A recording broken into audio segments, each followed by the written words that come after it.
Mr. President, hindi pangalan ng kalye ang pinapalitan.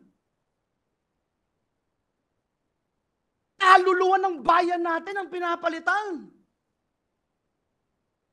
Na for almost 40 years, hindi ginagalaw. Na for almost 40 years, hindi basta-basta pinakikialaman. Bakit? Kaluluwa ng bayan to.